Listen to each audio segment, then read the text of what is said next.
Hello friends. आज मैं आपको जैनिज़्म के बारे में पढ़ाने वाली हूँ। मैंने इससे पहले आपको बुद्धिज़्म के बारे में सारी जानकारी दे दी थी। आप प्लेलिस्ट में जाके या वीडियोस में जाकर देख लीजिएगा। तो जैनिज़्म के बारे में ये हैंड रिटन नोट्स हैं जिसकी मैंने प्रॉपर तरीके से स्टडी की हुई है और मैं इसके बारे में आपको इन्फॉर्मेशन देने वाली हूँ। आप चाहें तो इनको कानों में ईयरफोन लगा के या कैसे भी सुन सकते हैं। इससे आपको फैक्ट नॉलेज मिलेगी जो आपके स्टेट पीसीएस एग्ज़ाम्स में, यूपीएससी में, नेट में, एचटेट में हर तरीके से आपकी हेल्प करेगी। चाहे ये आपके स्पेशल मेन सब्जेक्ट्स हों, हिस्ट्री, या फिर आपका ऑप्शनल हो, या फिर आपका कॉमन हो जो कि जनरल्स एग्ज़ाम में पूछा ही जाता है। तो जैनिज़्म जो है, ये जो जैनिज़्म धर्म है, ये जो फाउंड किया था, ये किया था ऋषभनाथ ने। ऋषभनाथ इसके फर्स्ट जैन धर्म को के फाउंडर थे। और इनका जो एम्बलम है, ऋषभनाथ को जो एम्बलाई किया जाता है वो किया जाता है बुल से। और जो ऋषभनाथ हैं इनको नारायण का इनकारनेशन कहा जाता है विष्णु पुराण में और भगवत पुराण में। ये 24 तीर्थंकर हैं, यानी कि गुरु हैं जैनिज्म के अंदर। फर्स्ट ऋषभनाथ हैं। ऋग्वेद में दो तीर्थंकर मेंशन किए गए हैं, एक तो ऋषभनाथ और एक है अरिस्टनेमी। तो एक जो संभवनाथ हैं वो इसके थर्ड तीर्थंकर थे। अरिस्टनेमी 22nd है, पार्श्वनाथ 23rd है।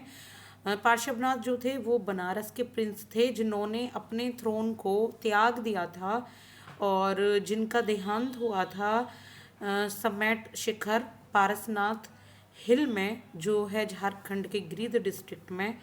और जो 24th और लास्ट तीर्थंकर वो हैं वर्धमान महावीर। जो वर्धमान महावीर हैं वो लास्ट तीर्थंकर भी हैं। अब हम महावीर की लाइफ के बारे में पढ़ेंगे। सबसे पहले जान लो कि वो जो वर्धमान महावीर हैं उनको लायन से सिंबलाइज किया जाता है। इनका जो एम्बलम है वो है लायन। जो वर्धमान महावीर हैं उनका जो जन्म हुआ था वो, उनके पिता का नाम था सिद्धार्थ, जो थे जंत्रिका क्लेन के हेड। और त्रिशला इनकी माता का नाम था, जो लिच्छवी प्रिंसेस थी। आपने एंशियंट हिस्ट्री में पढ़ा होगा लिच्छवी के बारे में, एक राज्य था। और ये चेतक की सिस्टर थी, राजकुमार थे चेतक राजा, उनकी सिस्टर थी। 540 बीसी में इनका जन्म हुआ था कुंदल ग्राम में, जो बिहार के वैशाली जिले में पड़ते हैं। और जो ये इनकी जो शादी हुई थी वो थी यशोदा से। और इनकी डॉटर है एक जिनका नाम था प्रियदर्शना, जिनके हस्बैंड हैं जमाली। जमाली कौन है? जमाली ही वो पर्सन है जिनको महावीर वर्धमान ने फर्स्ट अपना डिसिपल बनाया था, अपना चेला बनाया था। इन्होंने 30 ईयर्स की एज में अपना घर त्याग कर दिया था, रिनंशिएट कर लिया था और एसेप्टिक यानी कि संत बन गए थे। और एक ऑर्डर को ज्वाइन किया जो पार्श्वनाथ के द्वारा फाउंड हुआ था। पार्श्वनाथ आपको अभी मैंने पढ़ाया था कि 23rd जैन तीर्थंकर थे, लेकिन इन्होंने बाद में उसको छोड़ दिया और 6 ईयर्स तक ये वैनेडरिंग करते रहे, यहाँ से वहाँ घूमते रहे गौशाला के साथ। गौशाला कौन थे? जिन्होंने अजीविका सेक्ट को फाउंड किया। मैं आगे आपको पढ़ाऊंगी अजीविका सेक्ट के बारे में। तो गौशाला ने उनको फाउंड किया था और इनको केवल्य की प्राप्ति हुई। केवल्य मीन्स परफेक्ट नॉलेज की एज ऑफ 42 में, यानी कि जब उन्होंने घर का त्याग किया था 30 ईयर्स की एज में, उसके 12 साल बाद उन्हें परफेक्ट नॉलेज केवल्य की प्राप्ति हुई थी एक साल ट्री के नीचे। जैसे बुद्ध को प्राप्त हुई थी ना निर्वाण की प्राप्ति, इसी तरीके से इनको केवल्य की प्राप्ति हुई थी एक साल ट्री के नीचे। जिम्भी कग्रमा जिम्भी कग्रमा जगह है पर है ये साल ट्री। और ये है रिजुपालिका रिवर बैंक के पास। इन्होंने अपना जो फर्स्ट सरमन है, फर्स्ट उपदेश दिया था वो दिया था पाव में अपने 4 डिसिपल्स को, उन 4 डिसिपल्स को गंधारा के नाम से जाना जाता है।